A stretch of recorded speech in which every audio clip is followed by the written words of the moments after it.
All right. Good morning, everyone. Can attendees still on hold? Are you recording? Yep. Okay. The broadcast is now starting. All listen-only mode. Good morning, everyone, and welcome to the future of healthcare reform. We've got Mary Bauman here. She has assured us that her crystal ball is a little sharper than ours, maybe. So we're going to talk a little bit about what we might expect in the first 100 days or so. Talk a little bit about reporting and remind everybody that you still have to do that this year. And also talk about some of the different proposals that are out there. So with that, I will turn it over to Mary Bauman. Thank you so much, Mike. I really appreciate it. When we get done today, folks, we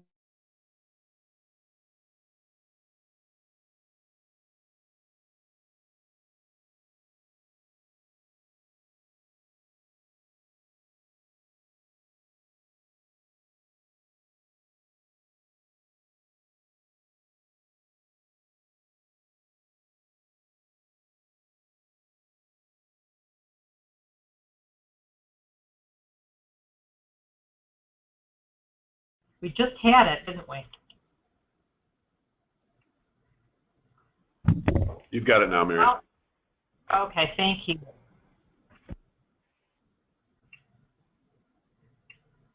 I'm afraid I don't.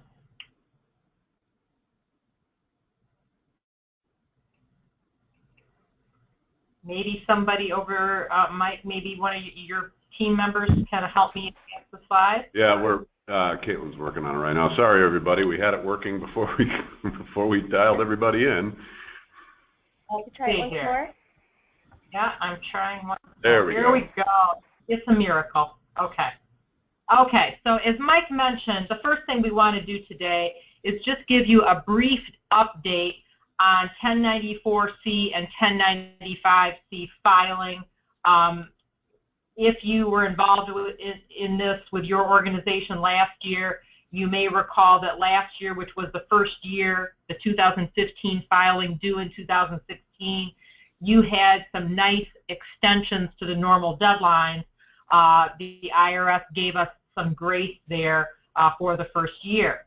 Now, interestingly, up until November of 2016, the IRS said no grace for the next year. They said, you know, you got to get tough here, and you got to make sure you get your forms in on time. However, in November, okay, well, let's first talk about what the normal deadlines are. The normal deadlines for the 1095Cs being distributed to employees is the same as the W-2 distribution requirement, which is the first business day on or after January 31 of the month following when the calendar year ends. And by the way, it is permissible to distribute the 1095C and the W-2 in the same envelope. Then, once you get done doing that, you need to batch all of those 1095Cs up and send them to the IRS with a 1094C transmittal form. If you have fewer than 250 of these to file by EIN, by taxpayer ID number, it is permissible to file those by paper, by mail, and the deadline there is February 28th, so roughly a month later. And then if you are filing electronically, which all employers may do, and larger employers over 250 must do, that is required by March 31. And so in November of 2016, we received, there we go. I have to be patient on my advancement. In November of 2016, the IRS did say, you know what, and interestingly, guys, this November 16 announcement was after the November election. Don't know if that had anything to do with the election results or not. They didn't say that it did. They basically just said, we understand employers are experiencing difficulty, and so therefore the normal January 31 deadline for distributing the the 1095-Cs to the employees is going to be extended from January 31 to March 2 of 2017. But they also said, by the way, this doesn't apply to any future years, and it also does not apply to when you need to get your transmittal form and 1095-Cs filed with the IRS on February 28 or March 31. So that was the announcement that they gave us in November. And so the big unanswered question is, will there be some type of further postponement of the deadline, or maybe a postponement of the IRS filing deadline under a Trump administration? I do think it's possible that it could occur. I think, as you will see as we talk a little bit further in just a few minutes about the legislative proposals, that some of the chest-pounding bravado that occurred last fall about repealing everything on day one is probably dying down now that reality is setting in. If the entire thing is repealed on day one, or shortly thereafter, yeah, the reporting goes away. But the big unanswered question is, will that really, really happen, particularly with no transition? I'm thinking more and more now the odds are against that. And so if I were you, I would go along assuming that this was still a real thing and that probably there's not going to be any further delay. The other thing that's really kind of interesting is that, again, sorry guys, on the I can already see the evaluations. Mary did not advance the slides very well. Okay, so the other thing that's interesting to note is, remember that the penalty, in addition to the pay or play penalties, which we're all very aware of and concerned about, there was also an initial $250 penalty for you if you filed a late, incorrect, or incomplete form. And that was not only the forms that you gave to your employees, the 1095-Cs, but also anything that you filed with the IRS. That $250, by the way, is adjusted for changes in the cost of living. It's now up to $260. The IRS did try to give you a little bit of an olive branch last year and said, we're not going to assess any penalties if the returns are incomplete or incorrect, as long as you acted in good faith. They didn't extend that same good faith relief if you were late, even though later on they kind of suggested that they might not come after you if you're late either. In November, when they issued this extension on the 1095-C distribution, they also said, for this next year, we're going to extend that good faith relief effort for one more year. So you've got protection again if it ends up being you didn't do everything quite right on your 1095-Cs and 1094-C time, and you can demonstrate that you were acting in good faith.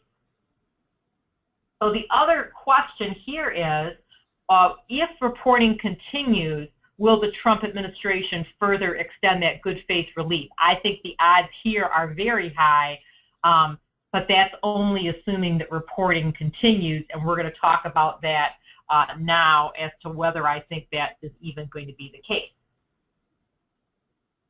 So that gets us to talking about why I think most of you called in this morning, and talking about the legislative proposals and what the prospects are. And this is a little bit of a moving target, but I am glad to share with you what I know as of this moment. So, of course, now that the election is over, I think we immediately had a discussion about we're going to repeal the Affordable Care Act. Now, remember that to repeal the Affordable Care Act requires not only a majority of both House and Senate, which are both now Republican controlled, but in the Senate, to totally repeal the law, you would need what we call a filibuster-proof majority of 60. And the Republicans only comprise a majority of 52 as of this moment.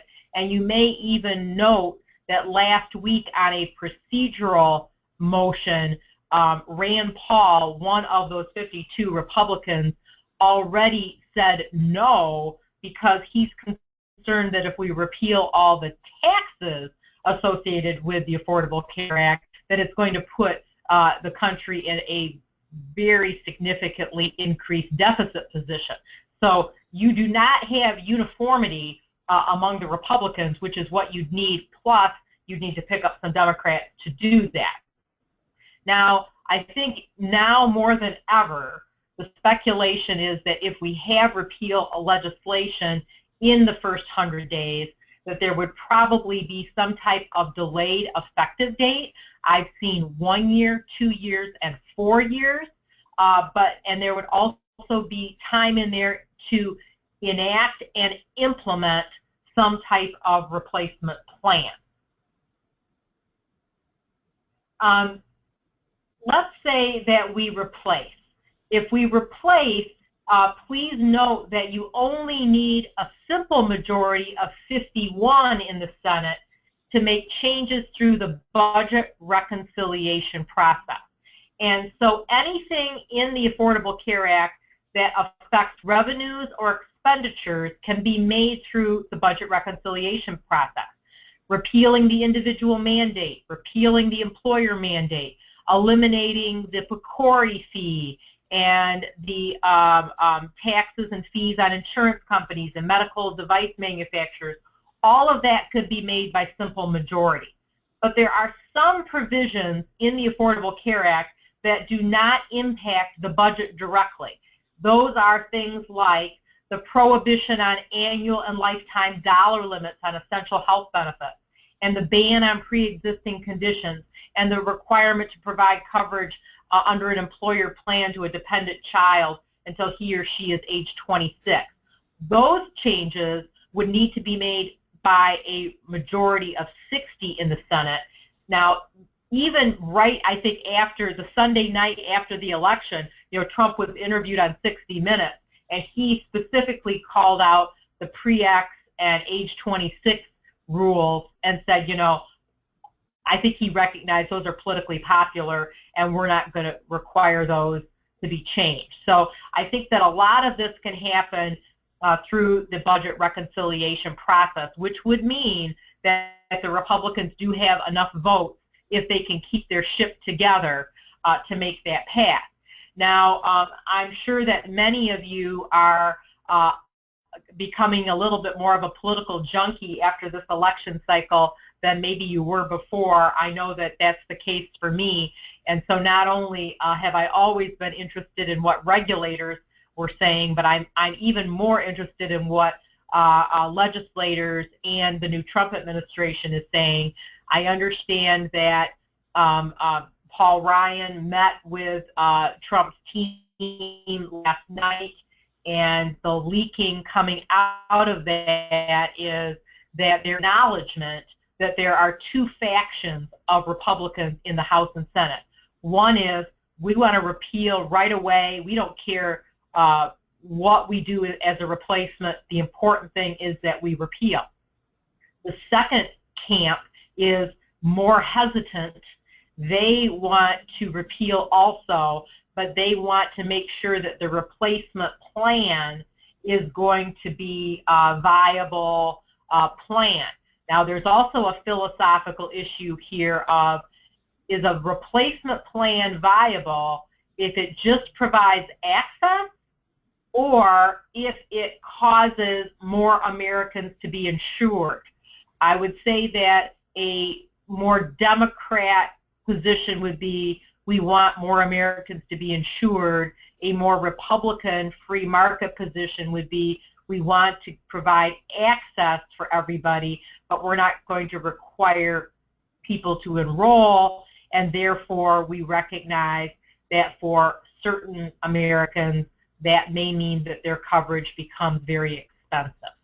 So I think those are kind of the philosophical arguments that are going on right now, and what that should tell you is we don't have, as PJ Fleck from Western Michigan University, now Minnesota, would say, we're not all rowing the boat together, and so we need to build some consensus on the Hill before we move forward. And I frankly don't even know if Trump really knows what he thinks about this either.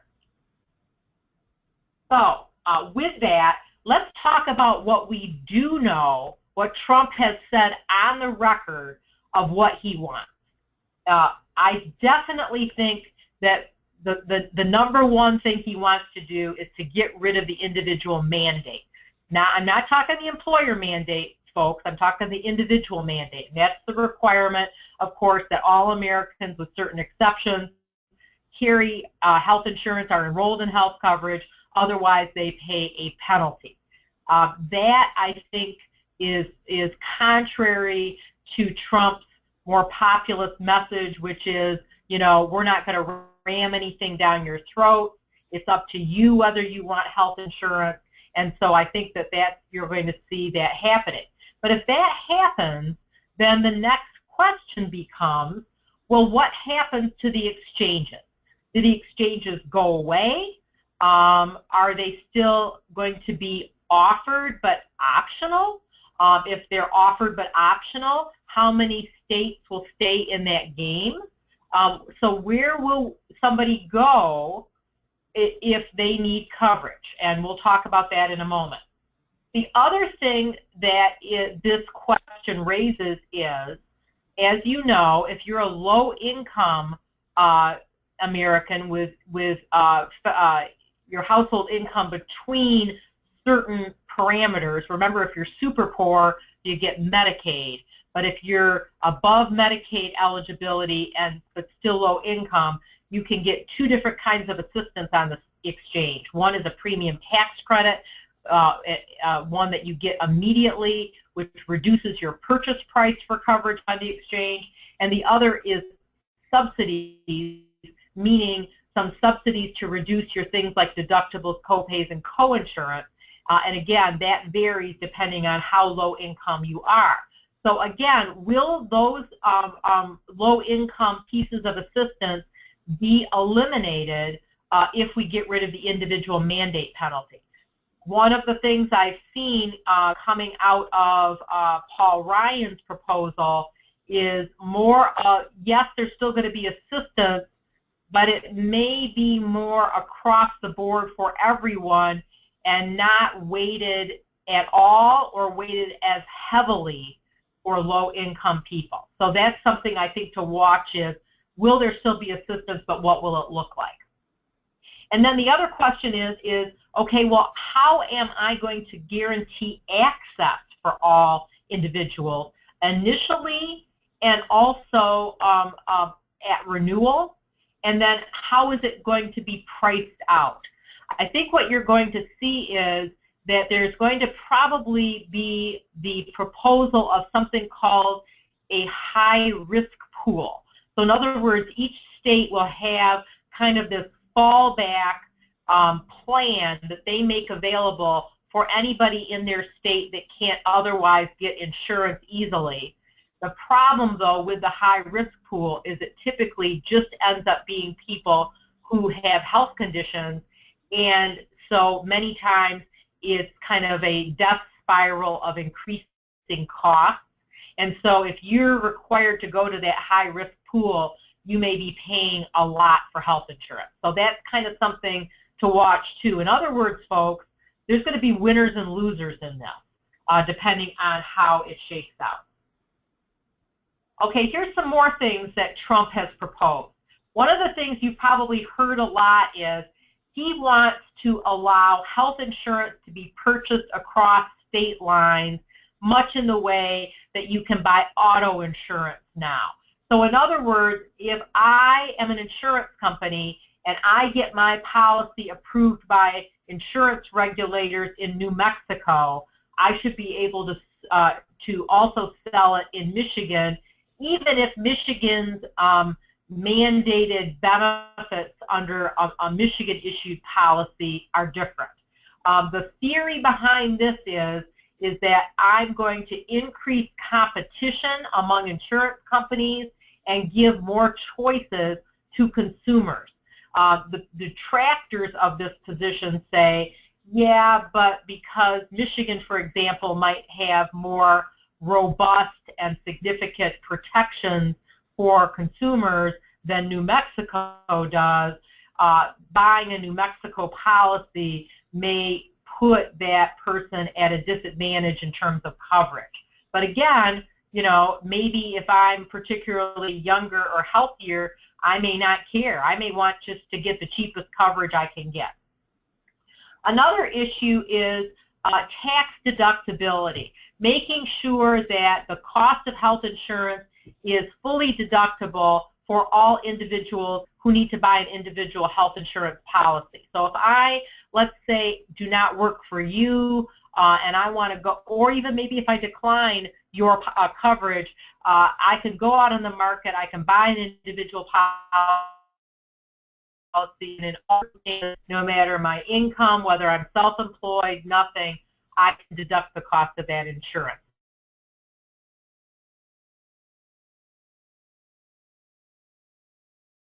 Than a penalty, so a carrot versus a stick. Trump proposal, but you're seeing it in some of the congressional proposals, is ways to make health savings accounts more attractive.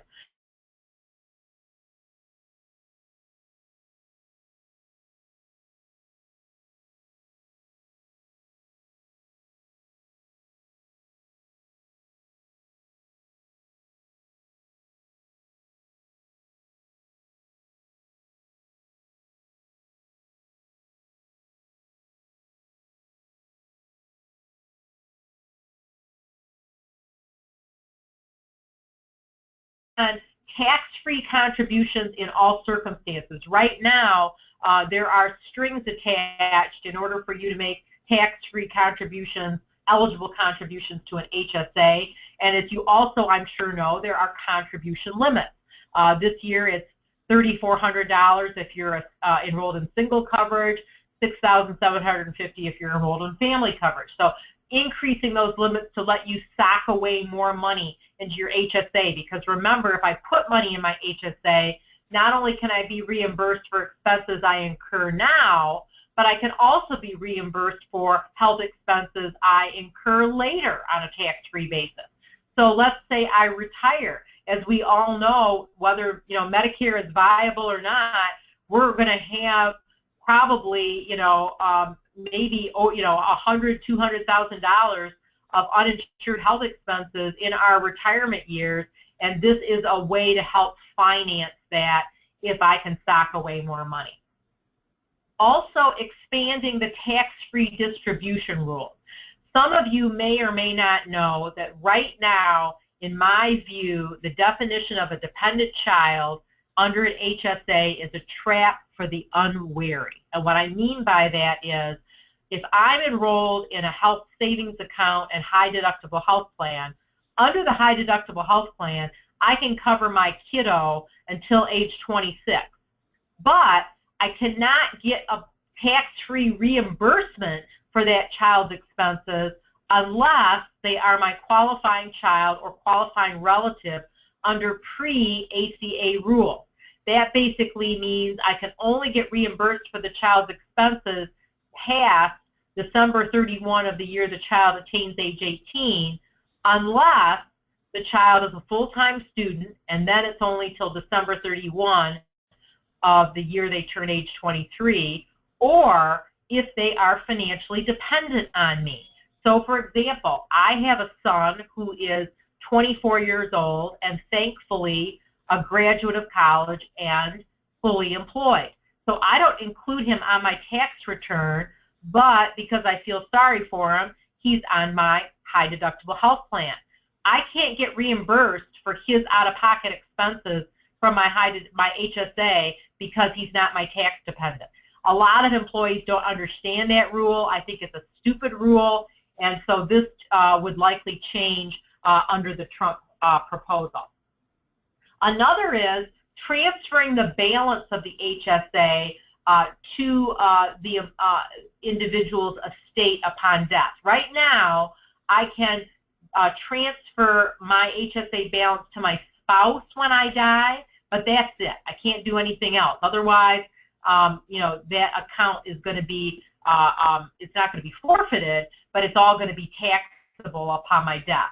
And what Trump is talking about is, let's make that transferable to your estate upon your death so distributions can continue coming out tax-free for health expenses. So again, all of these things would put a little juicer into the HSA and make it more attractive. Another thing that's really interesting, and this is not necessarily something that healthcare providers like, but one of the problems that many of us experience right now is, particularly if we're in a high deductible health plan with a health savings account and we do care about cost and we want to save money, is that many times we want to know, well, how much do things cost? And the problem is, particularly with hospitals, a lot of times it's hard to figure out what things actually do cost, because Medicare, Blue Cross, and other insurers all pay something different for the same procedures depending on the network contracts and other things that are negotiated with the hospital. So Trump would like to see more blue sky on that to help consumers. Another kind of controversial issue, I think, is Medicaid. You may recall that when the Obamacare was enacted, there was an increase in the number of people qualified for Medicaid, and that meant that more Americans were covered by Medicaid, which is, again, low-income insurance for the poor. In many ways, folks, there is much more of an increase in the coverage of Americans as a result of Medicaid expansion than there is due to the exchanges under healthcare reform. So it will be interesting to see, in some ways, there is a desire to roll back that Medicaid expansion because it's a burden potentially on the state. But on the other hand, those Democrats and Republicans who want more people covered, and I would say hospitals want more people covered, they would all be in favor of keeping the Medicaid expansion in place. Another issue is giving more power to the state. So in other words, right now, the federal government doles out money for Medicaid, and they also have certain guidelines and requirements, but the state actually administers the Medicaid program. They're talking about maybe making the financing more in the way of a block grant and giving more flexibility so the Medicaid coverage from state to state might be a little bit different. Again, the theory is that each state has more ability to deliver cost-effective care if it's able to do that with more flexibility and less regulation. And then finally, another, I think, kind of more populist proposal coming out of Trump is to allow individuals to buy drugs from foreign countries. Right now, I can go to Canada and buy some drugs and take them back home with me, but in general, I can't just order my drugs online from another country even though they're cheaper there. The theory is that the Food and Drug Administration in our country has strict controls, and it's necessary to make sure that drugs are safe and effective, blah, blah, blah. But a lot of skeptics say, no, this is all a big scam to promote the profitability of U.S. prescription drug manufacturers. And so U.S. prescription drug manufacturers aren't going to be happy about this. They're going to do a little saber rattling and say, well, then we're not going to do research and development anymore. We're going to have fewer new drugs. So it'll be interesting to see where this proposal goes. But this is more of a populist proposal and not necessarily a more Republican proposal. But again, we'll see where it goes. Now I want to turn to, I should mention, there are several proposals in Congress coming out of the GOP. So right now you're hearing a lot of Democrats saying, Where are the proposals? Where are the proposals? Well, there are proposals out there. They're just not getting a lot of attention. One of the more meaningful proposals came from Representative Price, who is the congressman from Georgia, who is also a doctor, and he has been appointed, nominated to be the next HHS, Health and Human Services Cabinet Secretary. I haven't gone into his proposals, number one, because I think they're similar to what I'm going to talk about now, and number two, because he's not going to be in Congress to further his proposals anymore. And so I've kind of dropped that one. The Ryan proposal, so this is Speaker of the House Paul Ryan. His proposals, I think, are representative and more substantive than some of the other proposals that are out there. I think what you're also seeing here is in that in some ways, many ways, they are similar to Trump's proposal. So it wouldn't surprise me if we see an ultimate legislative proposal that is passed and presented to Trump for approval that is something of a hybrid of the Trump and Ryan proposals. And so that's why I thought we'd focus on that now. So how are these proposals different, and how are they the same? Like the Trump proposal, the Ryan proposal says we're going to, again, get rid of the individual mandate penalty. And as I alluded to a little bit earlier, instead of having the premium tax credit for low-income individuals, they're going to provide what they call an advanceable refundable tax credit, which is basically like a reduction in the purchase price, which can be used to buy not only exchange coverage. In fact, there's probably not going to be exchanges under the Ryan proposal, but to buy a broader range of insurance policies. And what I mean by that is, right now, to be on the exchange, your plan has to be minimum essential coverage, which has to cover certain things. And it has to be of minimum value. Under the Ryan proposal, you might be able to buy kind of a skinny plan that, yeah, it has some things in it, but it may not meet that minimum value threshold. And the thinking of that, is there's some Americans that say, I would rather pay $100 a month for catastrophic coverage and be on my own for my routine care than I would be required to pay $300 a month for a policy that covers preventive care. So I think that's kind of the logic of the Ryan proposal. The Ryan proposal, like the Trump proposal, would allow for the purchase of insurance across state lines. And again, I think you're going to allow for more options for individuals in buying coverage. More options means more choice. More options means cheaper options, but it also means that some Americans may knowingly or unwittingly buy inadequate coverage for their circumstance. Another really intriguing idea in the Roth and the Ryan proposal is that we're going to give you this premium tax credit.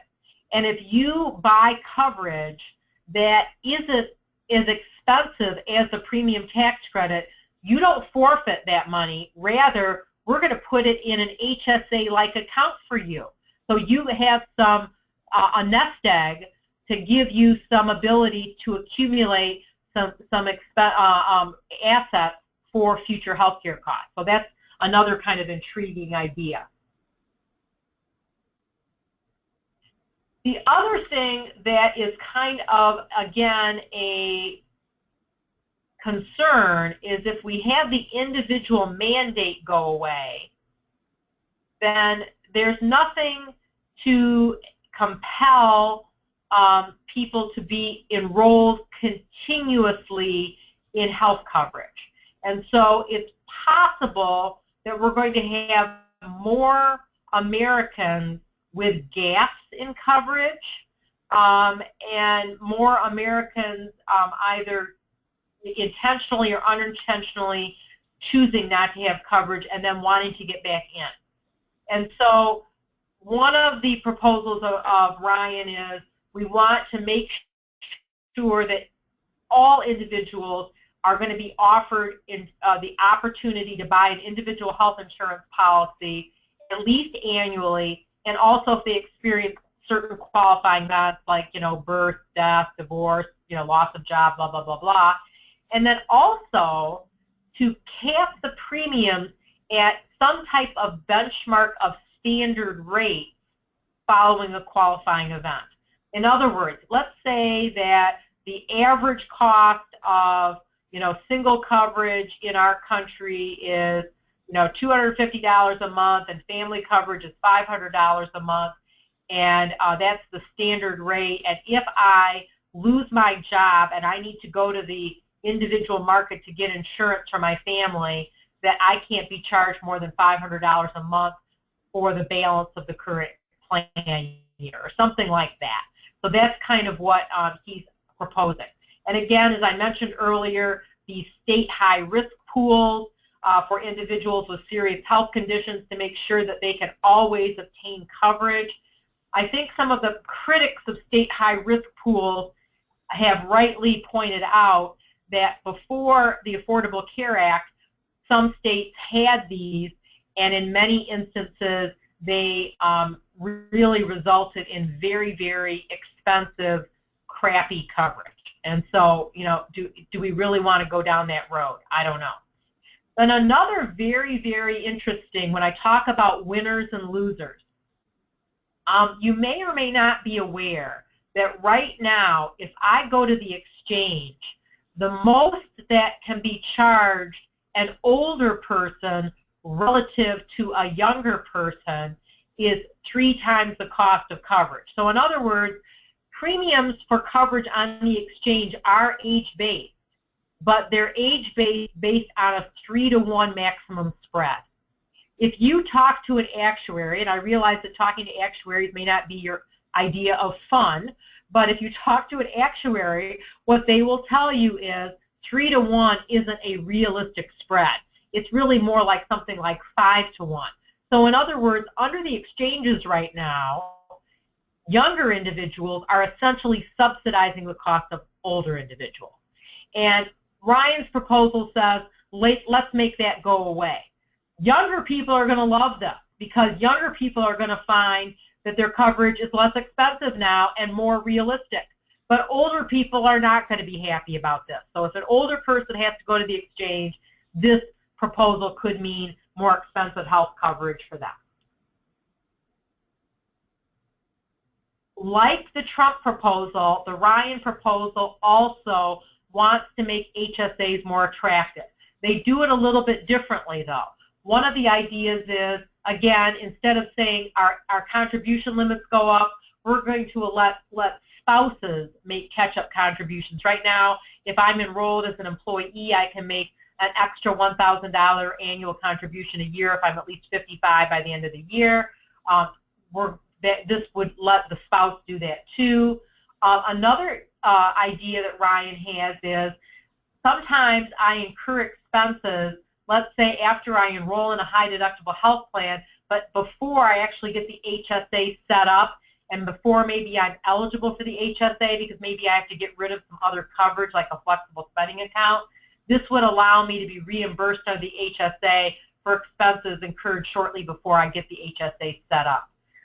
And also, there would be a lockstep of making sure that the maximum contribution limits always align with the maximum combined deductible and out-of-pocket limits for high deductible health plans. So again, it would be a way of increasing the maximum annual contribution and also make sure that you can always contribute enough to cover your out-of-pocket expenses. Ryan would also want to deliver more power back to the states on Medicaid, and again, the theory is the states can do this in a more cost-effective way. He likes the idea of block grants, but then he also talks about a per capita, meaning a per person allotment for funding, and then states you do with it what you will. So again, some type of idea to give authority, funding, and discretion back to the states for Medicaid. You may, another thing that is an idea I think that Ryan has is allowing small employers to pool together to offer health coverage. Right now, some small employers do do self-fund as long as they get adequate stop-loss coverage. Maybe they even do it through a captive. Ryan's proposal would affirm captives and make sure that that is a viable option going forward. But in addition, Ryan's option would allow small employers, even not if commonly related to, let's say, an association, but to allow small employers to band together to pool their resources to offer health coverage and essentially become experience rated based on a larger group, the theory being that they would have a cheaper coverage on a combined basis. So that's something that Ryan would also want to affirm. And again, as I mentioned, affirming the use of captives for stop-loss coverage, particularly for smaller employers. That's a very valuable thing. Now, another thing that's really interesting, you may recall that when Ryan ran for vice president with Romney 4 years ago, he talked a lot about reforming Medicare. We all know that Medicare is probably a ticking time bomb, folks.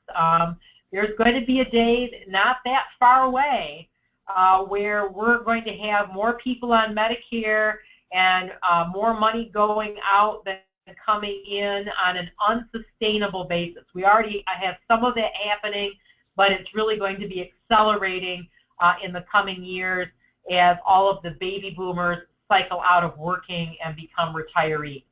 And so Ryan's proposal includes Medicare reform, and he's a little bit of an outlier on this. I don't think Trump wants to touch Medicare. So it'll be really, really interesting to see what happens here. Some of the things that Ryan proposes I think are not controversial. One is to combine Part A, which is hospitalization, with Part B, which is doctor's office visits and things like that. I think that's viewed kind of as a positive. Another is to cap an individual's out-of-pocket costs under Medicare, and again, I think there's a lot of support, bipartisan support for that as well. But where Ryan really gets a little out there, frontierish, is concerning what his idea is a Medicare premium support program. His detractors are calling this a voucher program. Really what we're talking about is we're going to give all individuals, now it may be possible that he carves out higher income people, but in general, all older Americans would get some financial assistance.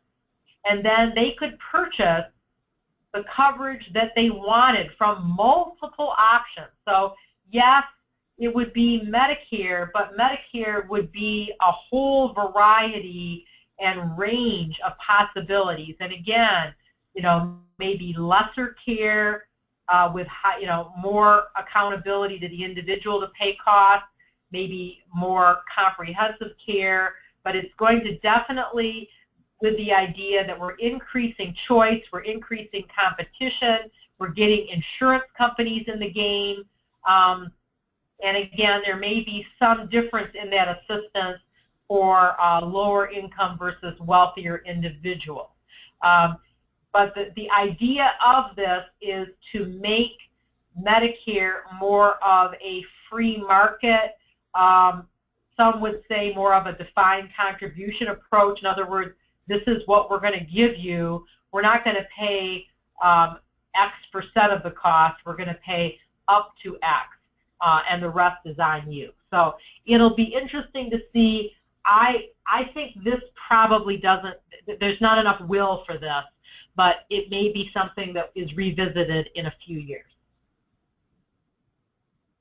Another area that Ryan has recognized that Trump didn't really recognize in his proposals, but I think Trump would agree with, is as many of you who offer wellness programs know, we had this one set of rules that really started under HIPAA and was taken over by the Affordable Care Act that allowed employers to offer wellness programs if they were what we call participation-based and not health status-based. Employers had all kinds of flexibility. A lot of employers said, I don't really love these, but I can live with them. And then the EEOC got involved through litigation, most notably with Honeywell, and then also through some new regulations issued earlier in 2016 under the Americans with Disabilities Act and GINA. These new regulations require significant participant notice requirements. They require spousal authorization before soliciting health information through a health risk assessment or biometric screen. And they also apply to all wellness programs, even if just participation-based and just asking for information. And so there's a lot of employers very, very upset about these new regulations. There's been some court challenges. There's been a little bit of success by the employers so far. And so one of Ryan's proposals is to say, let's make wellness programs more viable, more meaningful, which is, I think, code for, he doesn't get too specific, but I think what he's talking about is we want to get rid of the ADA and GINA regulations in favor of the earlier rules. And I think most employers would say, I can live with that, and I would like that. And then finally, a carrot to doctors, and that is that we're going to have medical malpractice liability reform. Plaintiffs' lawyers don't like that, but boy, oh boy, doctors eat that up. So that's the other proposal that Ryan has put out there. Now, as I mentioned, there are other proposals out there, not just Ryan and Trump, but clearly the Ryan and Trump are the two most significant. So what other kinds of things can we expect to see? Well, what about the employer mandate? What happens there? I think, you know, it's really interesting, and Mike, I'll be interested to see if you have any thoughts on this as well when we go to questions and answers. But most of my clients have never said, I'm going to dump my health plan, even with, you know, even if there was no employer mandate. Most employers say, no, I'm going to keep my health plan because it's for recruiting and retention. But the two things that I've heard complaints about are, number one, I really don't like this 30-hour definition. If you could make it 40 hours, that would give me more flexibility. I may offer coverage to a segment of my population between 30 and 40 hours, but I don't like being required to manage my business because of the Affordable Care Act. The tail is wagging the dog. So if we don't get the employer mandate repealed, wouldn't surprise me if that definition was modified.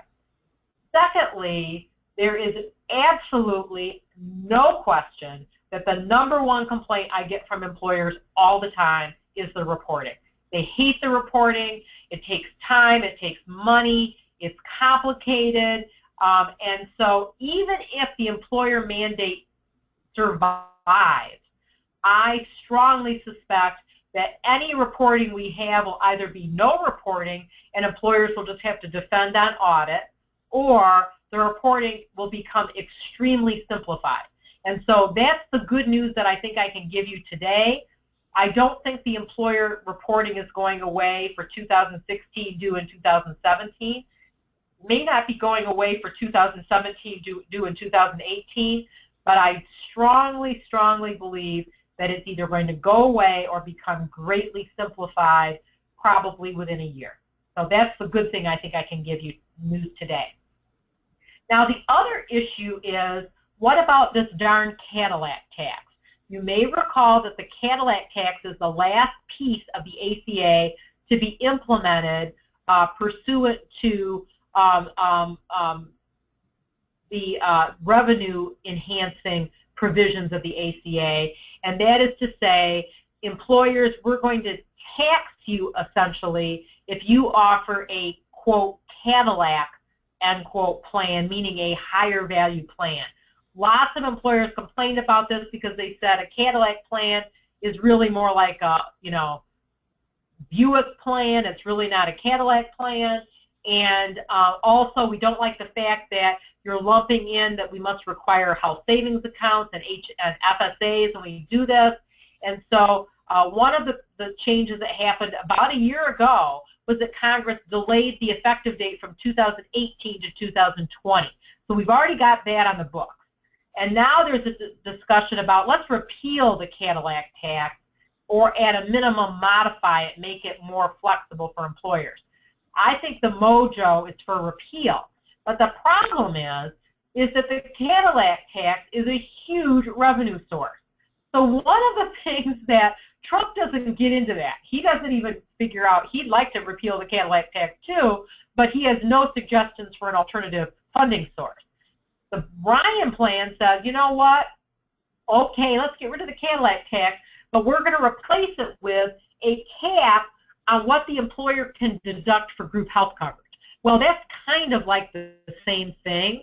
I think that's not going to be very well received either, but it's the reality check of if we get rid of the Cadillac tax, where are we going to get our replacement revenue? So again, stay tuned for that one. Some other issues that I think you're going to see that are going to come out is we're going to see a resurrection and resurgence of flexible spending accounts. I think you're going to see an increase of the now $2,500 limit that for this year is increased to $2,600. I think the cap's going to be taken off there or at least increased. And I think you're going to be allowed to submit expenses for more things like all over-the-counter drugs. Right now you can only submit the expense for over-the-counter drugs if it's prescribed or insulin. I think you're going to see things like that happen to make, again, flexible spending accounts more attractive for more people. And then the other thing I finally want to get to here before we turn it over to questions is don't forget that there are some things that the Trump administration can do totally apart from Congress that he doesn't need Congress to get in the game for him to do. So he can choose not to enforce regulations. There are some regulations that are in the pipeline right now that haven't been finalized that he can decide not to finalize or implement. And he can also decide that there are some court cases that are out there that are challenging the ACA, which he's going to decide not to pursue. So example, there are some new proposed regulations out on 5500s that would make 5500 way more onerous for employers. That would be one where he just never finalizes the regulations. They don't take effect. There's a project in the works on Cadillac tax regulations. I'm sure that will be abandoned right now. Another thing that there is an issue about if I let you opt out of health coverage, do I have to count that additional pay in measuring for affordability under the pay or play? Right now, those regulations are on hold. Even the Obama administration has admitted that, but will they be abandoned? I would say yes. Non-discrimination regulations for fully insured health plans, that was contemplated by the ACA back in December of 2011. The IRS said we're going to put that project on hold. That will continue to be on hold. Wouldn't be surprised if those regulations are never implemented. And then I do think, though, that there may be some guidance to allow employers to discontinue their health plans and give employees pre-tax money to buy individual policies for health insurance. We just saw something that was enacted in December to allow that for small employers under 50. Would surprise me if larger employers were going to be given that choice as well. And some smaller, large employers, I think, will be interested in that option. I haven't read it yet, but there was some guidance that came out last night on contraceptive coverage. Remember, some employers really objected to having contraceptive coverage under their health plans.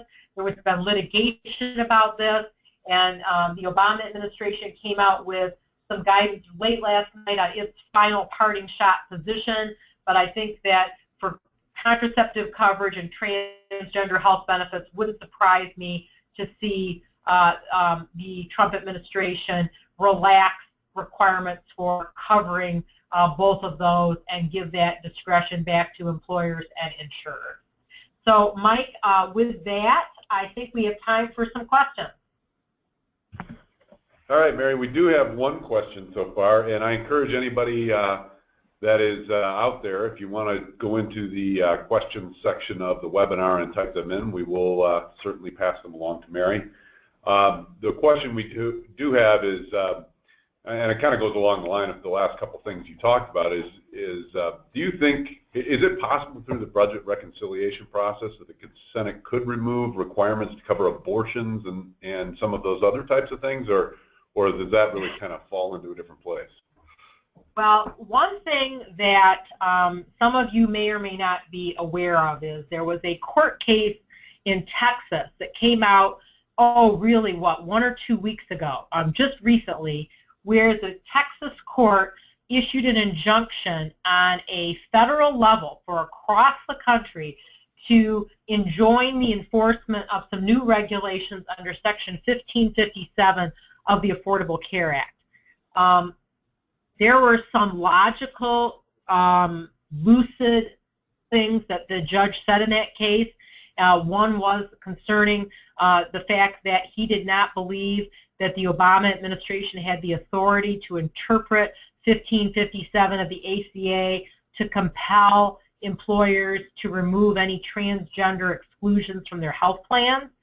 But what that judge said that was inaccurate is there is nothing in the Affordable Care Act and nothing under federal law right now to compel a health plan to provide coverage for abortion, and there is nothing in federal law right now compelling healthcare providers to perform abortion.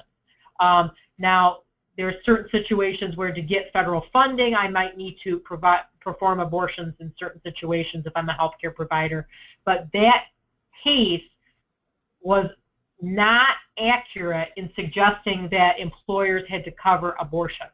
Now, if I'm fully insured, some state laws might require me to cover abortions in some or all circumstances, but clearly self-funded plans do not have to cover abortion. Great, thanks, Mary. Yeah. Go ahead. I'm just going to add. Go ahead. Okay, Go ahead. I'm sorry. I was just going to add that, yes, and I do believe that Congress will further support any move by the Trump administration to relax any requirements to provide coverage for transgender or contraceptive coverage. Gotcha, thanks. The other questions that we have popping up are information about getting slides. Two things. One, we will send a link to the recording of the seminar so that you can go back and review it, and you'll be able to kind of control where you are in the seminar when you review it. So it's a very user-friendly link. So if there's something you wanted to share with people beyond just what's in the slides, you may do that. Also, if you attended, we can email people a copy of the slides, PDF copy of the slides, so that you have that.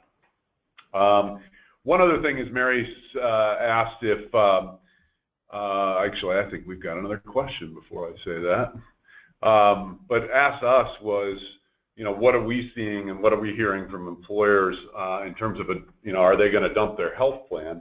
We're also not hearing that from our clients. Certainly, many of them would like to see some modifications on the hours worked rules, and who's considered a full-time employee. But I think the other thing we hear a lot about is some of those coverage mandates that we've been talking about, and the ability to have a plan that's more a sense of the culture of your organization. So we'll be keeping a close eye on those things as well. Another question that came in, Mary, is how likely is it that significant changes will be made to regulations on the type of coverage and eligibility for coverage before July or August of this year? possible, but not likely. That's kind of what we feel too, I think. So also one other thing, point of clarification, we talked a little bit earlier about HSA catch-up contributions for spouses. Keep in mind that spouses are allowed to make catch-up contributions. They just have to open their own bank account. And in many circumstances, deductibility of that is less because you don't gain the advantage of the savings from the FICA and Medicare taxes. So people can still have those accounts. A spouse has to open their own account, and the proposals are that the catch-up contribution could actually be placed in the employee's account, so it can come out of tax or come out of pay pre-tax.